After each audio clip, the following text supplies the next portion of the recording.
श्रीराम.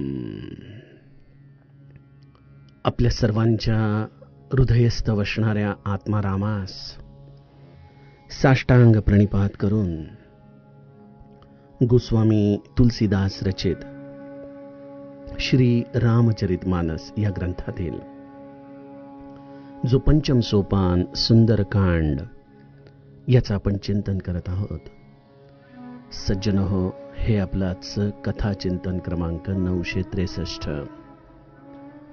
आपण गेल्या चिंतन प्रवाहामध्ये रावणाचे हे 2 दूत, हे शुकमुनी, ज्यांनी कपट धारण करून वानरांच्या रूपामध्ये या रावणाच्या आज्ञेप्रमाणे प्रभू रामचंद्रांच्या सेनेचं अवलोकन केलं. बिभीषणाची पुढील गती त्यांनी पाहिली, परंतु रामभजनाच्या मुळे त्यांचं कपट हे गळून पडलं. लक्ष्मणाने त्यांना दया येऊन सोडवलं आणि त्यांना एक पत्र घेऊन लंकेच्या दिशेने रवाना केलं. दूत मनोमन प्रभू रामचंद्रांचं गुणगान करत लंकेमध्ये येतात.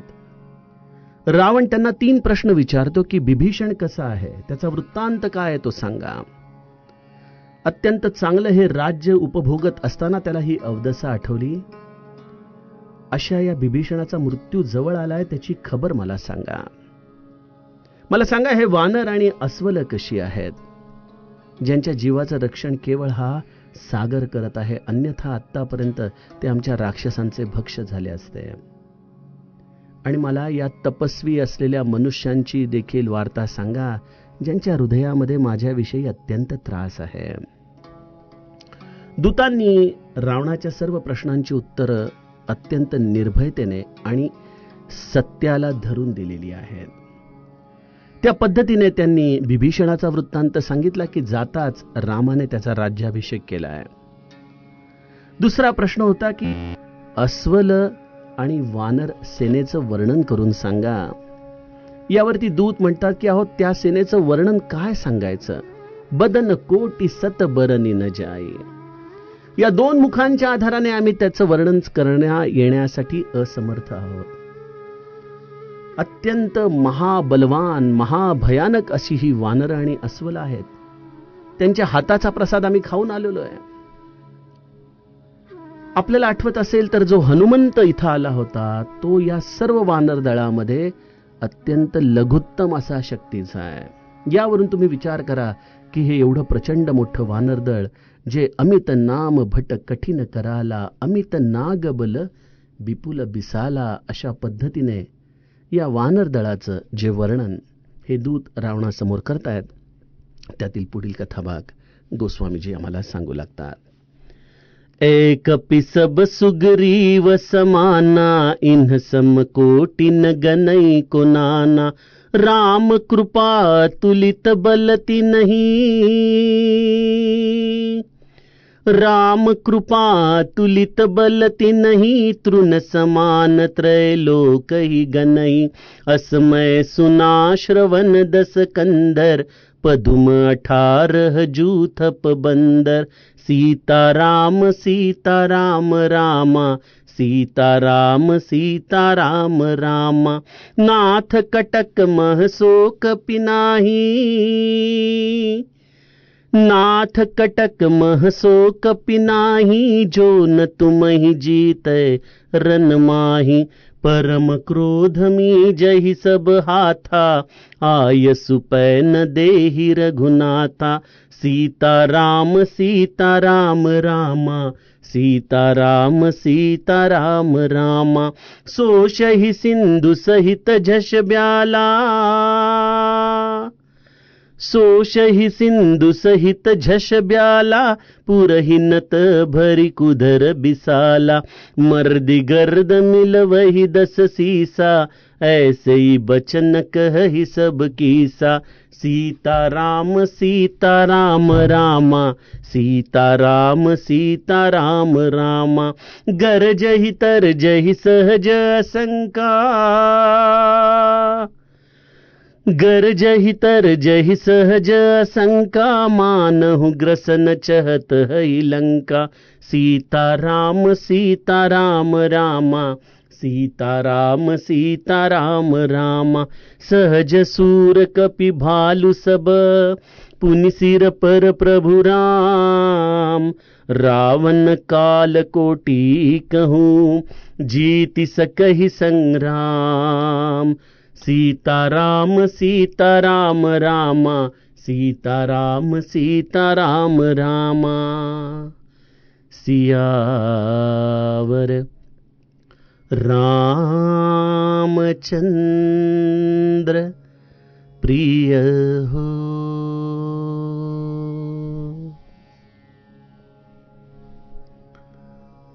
सज्जनों, हे दूत वस्तुस्थितीला जाणून सत्याचा विपर्यास न करता रावणाला अत्यंत निर्भयतेने प्रभू रामचंद्रांच्या या वानर आणि अस्वल दलाची माहिती सांगत आहेत. रावणाच्या दृष्टीने ते मनुष्य होते, ते वानर होते, ते अस्वल होती. रावणाच्या दृष्टीने ते राक्षसांचं खाद्य होतं. रावण तर आपल्या मंत्रिमंडळाच्या असलेल्या या प्रस्तावावरती विसंबून होता की जिथे हुसुरा असुर तब श्रब नाही, नर बा नर केही लेखे माही. तुमच्या खिचगंटीमध्ये देखील येत नाहीत स्वामी. कुठला मनुष्य, कुठली ही वानर. अहो, तुम्ही तर प्रत्यक्ष देवतांना, राक्षसांना जिंकून घेतलेलं आहे. तुमच्यासाठी या मनुष्य आणि वानरांना हरवणं हे काही श्रमाचं काम असणार आहे का? बऱ्याचदा सज्जनो, आमच्या जीवनामध्ये देखील असा अति आत्मविश्वास आम्हाला नडतो बघा. आपण देखील अशा अनेक गोष्टी सहजपणे, ज्याला आपण इंग्लिशमध्ये ग्रँटेड म्हणतो, ग्राह्य धरतो, अशा पद्धतीने आपल्या जीवनामध्ये धरून चाललेलो असतो. परंतु ज्या गोष्टींना आम्ही अत्यंत सहज समजत असतो, ज्या गोष्टी या आम्हाला जणू काही प्राप्त झाल्याच आहेत असं समजून चालत असतो, त्या गोष्टी आमच्यापासून बऱ्याचदा नियतीने खूप दूर ठेवलेल्या असतात. मला गमतीने आठवतं 1983 सालचा जो वर्ल्ड कप झाला होता ना इंग्लंडमध्ये. आपण तर सगळी मंडळी त्यावेळेला निदान माझ्या वयाबरोबर असलेली मंडळी तर लहान होती. आणि तेव्हा भारतीय संघ हा तसा काही विशेष एकदिवसीय आंतरराष्ट्रीय क्रिकेटमधला एवढा, ज्याला आपण शक्तिशाली संघ म्हणू, असा धरला जात नसायचा. टेस्ट क्रिकेटमध्ये आपण सुनील गावस्कर, अजित वाडेकर यांच्यामुळे थोडंफार प्रभुत्व मिळवलं होतं, परंतु एकदिवसीय संघामध्ये मात्र आपली वर्णी कुठंच लागत नव्हती. असा आपला संघ निवेदित खेळाडूंच्या बरोबर इंग्लंडला रवाना झाला आणि एक एक मॅच जिंकत शेवटी 1983 सालच्या अंतिम सामन्यामध्ये भारतीय संघ येऊन दाखल झाला. असं म्हणतात की भारतीय संघाची त्यावेळच्या अत्यंत शक्तिशाली अशा वेस्ट इंडिजच्या समोरची लढत ही एकतर्फी होणार हे सगळ्यांनी ग्राह्य धरलं होतं. कुठलाही मनुष्य भारतीय संघाला तिथं कुठल्याही प्रकारचं अनुमोदन द्यायला तयार नव्हता. तिथे एक असा प्रसंग घडला जो माझ्या कधीतरी वाचनात आला होता की माल्कम मार्शल, जो त्यावेळचा वेस्ट इंडिजचा अत्यंत भेदक गोलंदाज होता, त्याने मॅचच्या आधी 2 दिवस एक अत्यंत महागडी कार इंग्लंडच्या शोरूम मध्ये जाऊन बुक केली आणि तो म्हणाला की ही कार तुम्ही वेस्ट इंडिजला रवाना करूनच टाका. 2 दिवसामध्ये आमच्या विजेता संघाचं मला जे बक्षीस मिळणार आहे त्यामधून मी तुमचं पेमेंट देऊन टाकतो, तुम्ही ही कार पाठवण्याची तयारी करायला सुरुवात करा.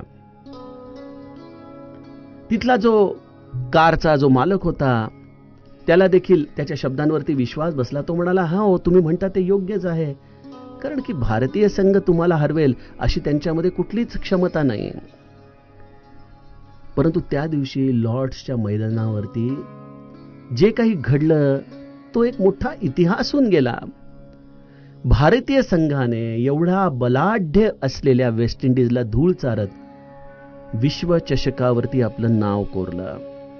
त्यामध्ये कपिल देवनी घेतलेला तो विवियन रिचर्ड्सचा झेल हा देखील अनेकांच्या कौतुकाचा विषय. आजही तो झेल अनेक जाणकार लोक क्रिकेटमधला एक अचंबा या रूपाने पाहत असतात. असो, काही रम्य आठवणी असतात जीवनामध्ये की जेव्हा आम्हाला या अशा घटनांमधून बोध मिळतो, जसा या माल्कम मार्शलला देखील मिळाला, जो पुन्हा त्या कारच्याकडे फिरकू देखील शकला नाही. आपण अनेकदा अशा गोष्टी ग्राह्य धरतो की हे होणारच आहे, हे मी प्राप्त करणारच आहे, आणि मग असा आपल्यामध्ये आलेला अति आत्मविश्वास हा आम्हाला या छोट्या छोट्या गोष्टींमध्ये असं काही दारुण अपयश देतो की त्यामधून आम्हाला पुन्हा नीट उभं राहता येणं देखील अशक्य होऊन जातं. रावणामध्ये अहंकार आहे आणि त्या अहंकाराच्या पोटी त्याच्यामध्ये एक अति आत्मविश्वास आहे. त्यामुळे जेव्हा जेव्हा हे दूत हे सत्य प्रतिपादत करत होते त्या वेळेला रावण त्यांच्याकडे छद्मीपणाने बघतोय. अरे काय सांगताय तुम्ही, मला तुमच्याकडून काय ऐकायचंय आणि तुम्ही मला काय सांगत चाललाय? ते वानर महाभयानक आहेत, अतिबिसाल आहेत, बिकटानन आहेत,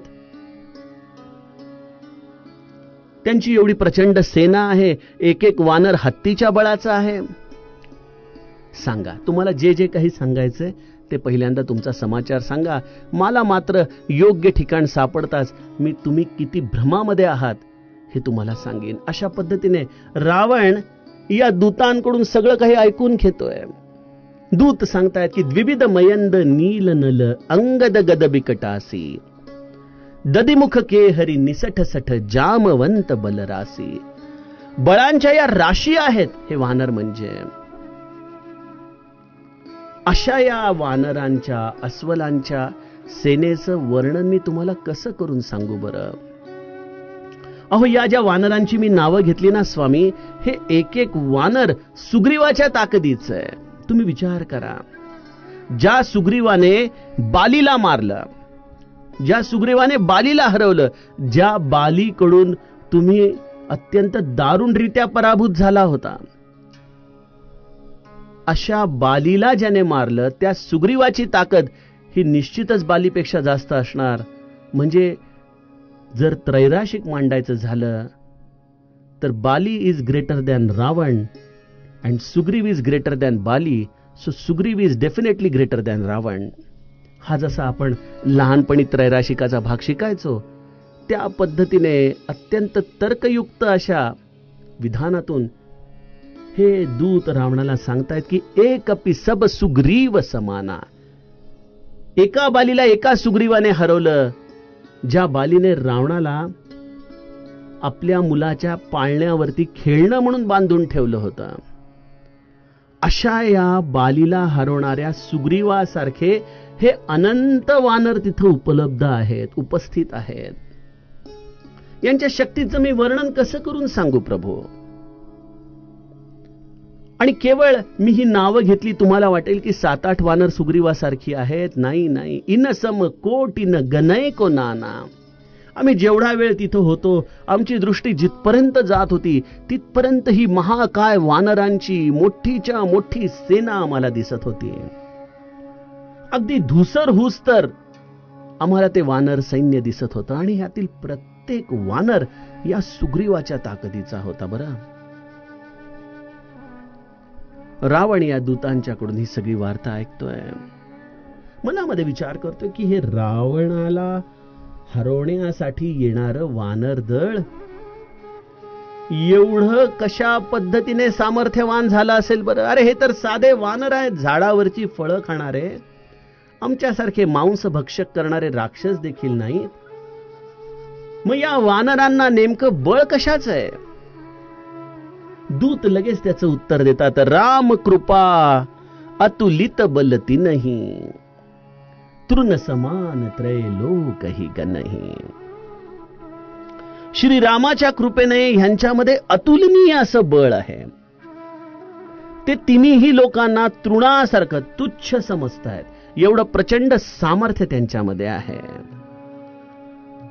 बघा, दूत हा नेमकी गोष्ट कशा पद्धतीने थोड्या वेळामध्ये एखाद्या समाजामधून काढून घेत असतो त्याचं हे अत्यंत सुंदर उदाहरण आहे. रावण मनात विचार करतोय की या वानरांमध्ये एवढं सामर्थ्य आलं कुठून?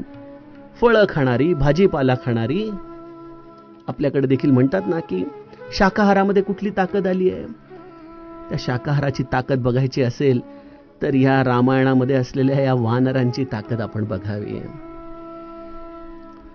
परंतु या दूतांनी नेमकं त्याचं उत्तर रावणाला सांगितलं की रामकृपा तुलित बलती नाही. रामाच्या कृपेमुळं या दलामध्ये एक विलक्षण असं चैतन्य, विलक्षण असं सामर्थ्य आलेलं आहे.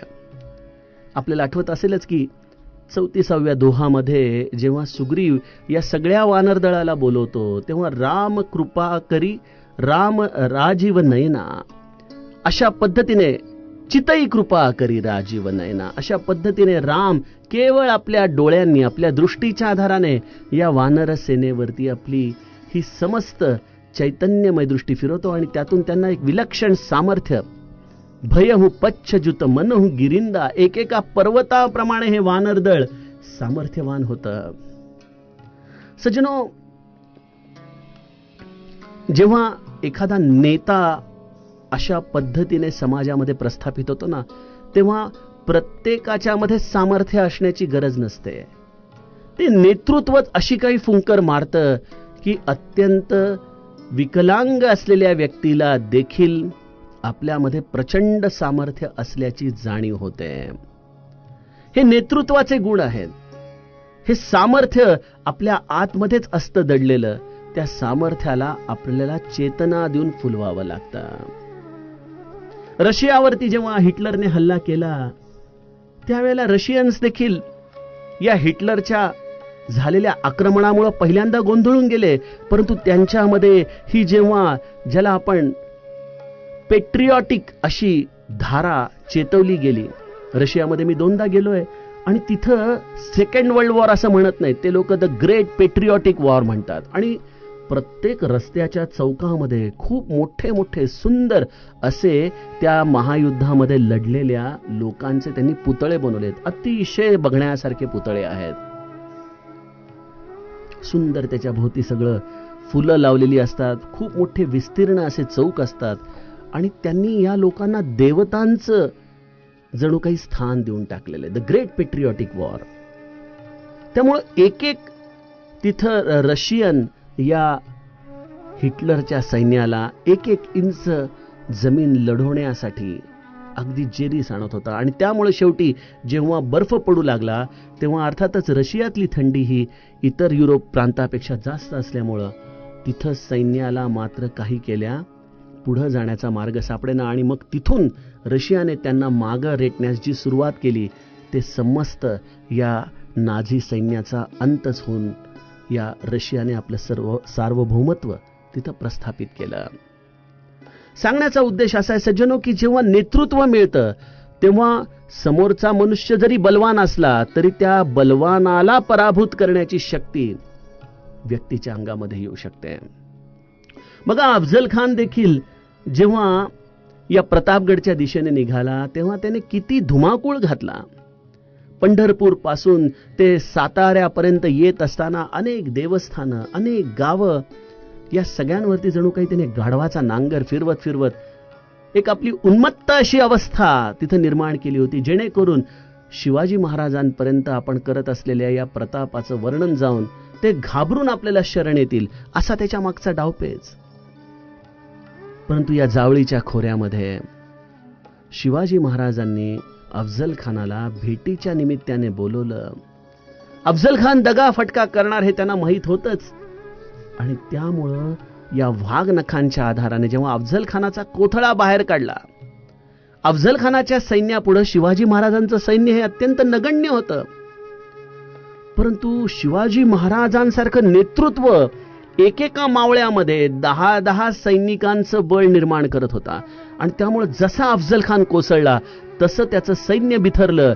लाखोच्या संख्येने घेऊन आलेलं हे सैन्य इतस्तः पळण्याचा मार्ग शोधू लागलं आणि गनिमी काव्यांनी आपल्या मावळ्यांनी एकेकाला तिथं अगदी नेम धरून टिपून काढलं. एकेकाला त्यांनी त्यांची जागा दाखवून दिली. हे सगळं घडतं, परंतु त्यासाठी गरज आहे नेतृत्वाची. जे नेतृत्व त्यांच्यामध्ये एवढा विलक्षण सामर्थ्याची फुंकर उमलवत असतं. राम कृपा तुलित बलती नाही. याचं कारण एकच आहे, वानर एवढे महाकाय झालेत, एवढे अकराळ विकराळ झालेत, एवढे प्रचंड सामर्थ्यवान झालेत. याचं कारण त्यांचं नेतृत्व आहे. ही रामाची कृपा जी केवळ एका कृपादृष्टीच्या आधाराने या वानरांमध्ये सामर्थ्य निर्माण करते, चैतन्य निर्माण करते. काय सांगू मी तुम्हाला प्रभू, एवढं प्रचंड सैन्य आहे, तरी जेवढा वेळ आम्ही तिथं होतो त्यामध्ये आम्ही काही माहिती गोळा करण्याचा प्रयत्न केला. आणि असमय सुना श्रवण दस कंदर पदुम 18 जूथ पबंदर. 18 पद्म, एवढं प्रचंड वानर सेना, एवढी प्रचंड अस्वल सेना, असं हे एकत्रित हा समाज एवढ्या मोठ्या संख्येने या समुद्र किनाऱ्यावरती उभा आहे. 18 पद्म. सज्जनो, आपण सामान्य माणसं हजार लाखांपर्यंत जास्तीत जास्त आपली उडी, परंतु कोटी, कोटीच्या पुढे अजूनही काय, अब्ज, आणि त्याच्या पुढे हा पद्म कुठे येतो. मध्यंतरी हा प्रश्न आपण चिंतनाला घेतला होता, तेव्हा कोणीतरी मला ते पूर्ण तक्ता पाठवला, परंतु ज्या मार्गाला आपल्याला जायचंच नाही तो कशाला अभ्यास करायचा म्हणून मी सोडून दिला. परंतु 18 पद्म याचा खरोखर तुम्ही शोध घ्या. म्हणजे केवढं प्रचंड सैन्य त्या समुद्रकिनारी रामाच्या या कार्यासाठी उभं राहिलेलं होतं, आणि त्या प्रत्येकाच्या मध्ये केवढं विलक्षण सामर्थ्य आलं होतं याचा आपल्याला अंदाज येईल. रामाने या वानरांचा पुरुषार्थ जणू काही प्रज्वलित केला होता. युद्धासाठी एक युद्ध ज्वर असावा लागतो. त्या युद्ध ज्वरामध्ये स्वाभाविकपणे मनुष्य आपल्या ताकदीपेक्षा, आपल्या सामर्थ्यापेक्षा देखील खूप मोठं कार्य करून जातो. बघा, बाजीप्रभू देशपांडेंची आपण कथा ऐकतो तेव्हा आपल्याला असं वाटतं की अरे कसं शक्य आहे, छातीमध्ये गोळी लागलेला एक शूरवीर इतका वेळ कशा पद्धतीने लढू शकेल. सर्व अंगावरती आता जखम व्हायला जिथं जागा राहिली नाही असा हा शिवाजी महाराजांचा मावळा एवढा वेळ कसा लढू शकेल. याचं एकच कारण आहे, आणि ते म्हणजे तो आलेला संचार. हा एकदा संचार, ही वीरश्री एकदा संचारली की मनुष्य आपल्या कल्पनेच्या पलीकडे काम करू शकतो. त्या कारगिलच्या युद्धामध्ये देखील जेव्हा विमानाने हल्ला करायचा नाही हा निर्णय घेण्यात आला, आणि खालून वरती जाताना पाकिस्तानी सैनिक आपल्या लोकांवरती अमानुषपणे गोळीबार करायचे, बॉम्ब टाकायचे, अशा वेळेला देखील अनेक कॅप्टन्स वीरश्री संचारल्यासारखे जणू काही एखाद्या शूर परंतु त्याचप्रमाणे मृत्यूवरती ज्यांनी आपला विजय मिळवला आहे अशा बेधडक पद्धतीने त्या डोंगर माथ्याच्या दिशेने चालत जायचे. समोरून गोळीबार होत असायचा, परंतु ह्यांची पावलं थांबायची नाहीत. अंगामध्ये गोळ्या लागायच्या तरी देखील भारत माता की जय म्हणत म्हणत म्हणत शिखराच्या दिशेने ही लोक जायचे. असा हा एक संचार असतो वीरश्रीचा. आणि प्रभू रामचंद्रांची कृपा या वानरांमध्ये त्या वीरश्रीचा संचार करते. बघा, कृपा केल्याने कधी कोणाला निष्काम कोणी करत असलं तरी त्याला निष्कर्म करत नाही, कर्मांपासून त्याला ढळू देत नाही. कर्म तर ज्याचं त्यालाच करायचंय, परंतु कृपा त्या कर्मासाठी लागणारी योग्य विचारांची दिशा देते. वानरांना आता युद्ध करायचंय, वानरांना आपला चंचल स्वभाव सोडायचा आहे, आणि त्यामुळे प्रभू रामचंद्रांच्या या कृपेने त्यांच्यामध्ये वीरश्री संचारली. आणि या वीरश्रीचं हे वर्णन हे दूत रावणाला सांगू लागले की सोश ही सिंधू सहित झश ब्याला, पुरहीन त भरी कुधर बिसाला, परम क्रोध मी जही सब हाथा, आय सुपैन देही रघुनाथा. जसं बघा, एखाद्या खेळामध्ये ती मॅच चालू होण्याच्या आधी, सामना सुरू होण्याच्या आधी सर्व खेळाडू एकत्र येतात, एक जय जयकार करतात, एक आवाज करतात, एक त्यांच्यामध्ये संचार त्या खेळामध्ये विजय मिळवण्यासाठी निर्माण करतात. त्या पद्धतीने या वानरांची अवस्था या समुद्र किनारी झाली आहे. प्रत्येक जण म्हणतात की कधी प्रभू रामचंद्र आम्हाला आज्ञा देतील, कधी आम्ही त्या लंकेमध्ये जाऊ, कधी त्या राक्षसांचा खात्मा करू. परम क्रोध मी जही सब हाता. जो शांती ब्रह्म परमात्मा आहे त्याच्या कृपा दृष्टीने परम क्रोध मी जही सब हाता. हेच या रामायणामधल्या चौपाईचं वैशिष्ट्य आहे की भगवंत जरी हा शांती ब्रह्म असला, परंतु तो तुमच्यावरती कृपा करतो तेव्हा त्या कर्माची अनुकूलता तुम्हाला प्रदान करतो, त्याची शक्ती तुम्हाला प्रदान करतो. युद्ध करण्यासाठी हवाय संताप.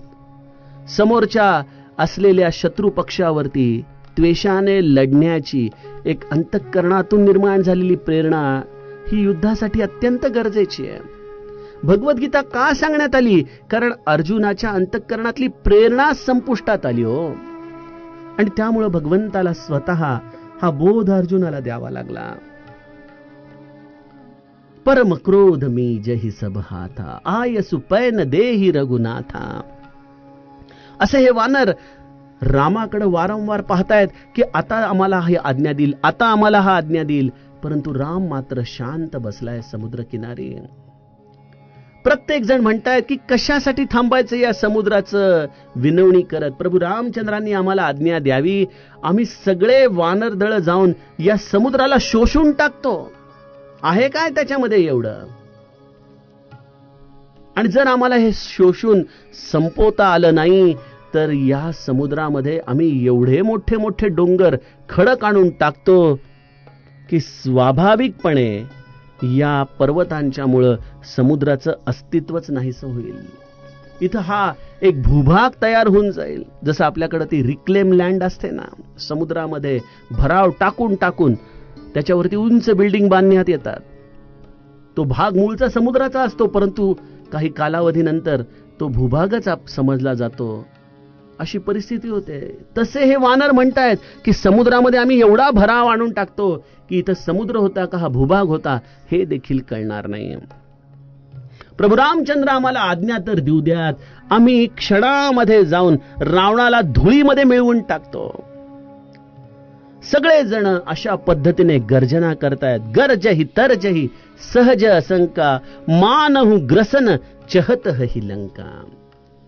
त्यांच्या आवाजामधला आत्मविश्वास, ते ज्या पद्धतीने त्वेषाने लढाईसाठी तयार होत आहेत, हे सगळं पाहिल्यानंतर असं वाटतंय स्वामी की जणू काही लंकेला जिंकण्यासाठी नाही, लंकेला गिळून टाकण्यासाठी ते इथे येत आहेत.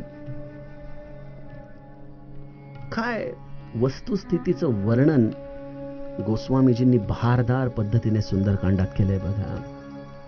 आणि या दूतांनी देखील हे सगळं म्हणणं प्रभू रामचंद्रांच्या सेनेमध्ये जाऊन पाहिलं आणि रावणाला अत्यंत स्पष्ट पद्धतीने सांगितलं. रावण मनातल्या मनात विचार करतोय की मानलं हे सगळं जरी सत्य असलं तरी देखील या सगळ्यांमध्ये हे एवढं सामर्थ्य येण्याच्या मागं नेमकं काय कारण आहे? रामकृपा तुलित बल तिनही हे वानरांनी आधी सांगितलंच. परंतु जो तर्क बुद्धीने विचार करणारा असतो त्याला कृपा अशा या सगळ्या मानसिक स्थितींच्या गोष्टी या लवकर कळत नाहीत. त्यामुळे रावण मनातल्या मनात विचार करतो की हे सगळं कसं घडतंय. आणि त्याचं उत्तर दूत देताना म्हणतात की सहज सूर कपी भालू सब पुनि सिर पर प्रभु राम. भगवंत देखील कृपा त्याच्यावरतीच करतो रावणा ज्याच्यामध्ये स्वाभाविक पुरुषार्थ आहे. तो पुरुषार्थ केवळ प्रज्वलित करणं हे भगवंताचं काम असतं. ज्याप्रमाणे निखारा आतमध्ये आहे, परंतु हवेच्या अभावी जसा निखारा हा विझून जात असतो, त्यावेळेला जसं फुंकणी मारून निखारा प्रज्वलित केला जातो, त्याप्रमाणे या वानरांमध्ये, या अस्वलांमध्ये हे स्वाभाविक सामर्थ्य आहे. भगवंत त्यांच्यावरती केवळ आपल्या कृपेच्या आधाराने त्यांचा हा पुरुषार्थ प्रज्वलित करतोय. सहज सूर कपी भालू सब पुनि सिर पर प्रभु राम. हे सहज शूर असलेले वानर, अस्वल, परंतु या सगळ्यांवरती ज्याचं अधिराज्य आहे असे प्रभू रामचंद्र आणि त्या प्रभू रामचंद्रांच्या कृपा आशीर्वादामुळं, त्यांच्या या नेतृत्वामुळं, त्यांच्या स्वतःमध्येच असलेल्या स्वाभाविक शौर्यामुळं या वानर दळामध्ये एक विलक्षण चैतन्य संचारलंय जे शब्दात सांगता येणं शक्य नाही. प्रभू, या चैतन्याचा परिपाक असा आहे की हे वानर, हे अस्वल दळ लंका जिंकणे हे त्यांच्यासाठी फार गौण असं कार्य आहे. बघा, गरज पडली तर प्रत्यक्ष काळाला देखील जिंकून घेतील असं विलक्षण सामर्थ्य प्रभू रामचंद्रांच्या कृपेने या वानर आणि अस्वल दलामध्ये निर्माण झालेलं आहे. त्यामुळं हे रावणा, आम्ही जो हा समाचार तुझ्यापर्यंत घेऊन आलेलो आहे, जो समस्त वस्तुस्थितीला झरून आहे, या समाचारावरती तू विचार कर आणि त्या विचाराच्या आधाराने योग्य तो निर्णय घे. हेच या दूतांचं मन रावणाला अव्यक्तपणे सांगू इच्छित आहे. आता रावण या समाचाराचा अंतिम प्रश्न की कहू तपसी न कई बात बहोरी जिनके हृदय त्रास अति मोरी, हा जो प्रश्न दूतानं त्याने विचारलेला आहे, त्याचं प्रश्नाचं उत्तर दूत आम्हाला पुढच्या दोह्यामध्ये देणार आहेत की राम कोण आहे.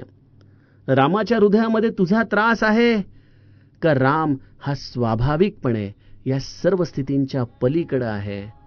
याचं जे उत्तर हे दूत रावणाला सांगणार आहेत. सज्जन हो, त्याचं चिंतन आपण उद्याच्या कथाप्रवाहामध्ये करूयात. जानकी जीवन स्मरण जय जय.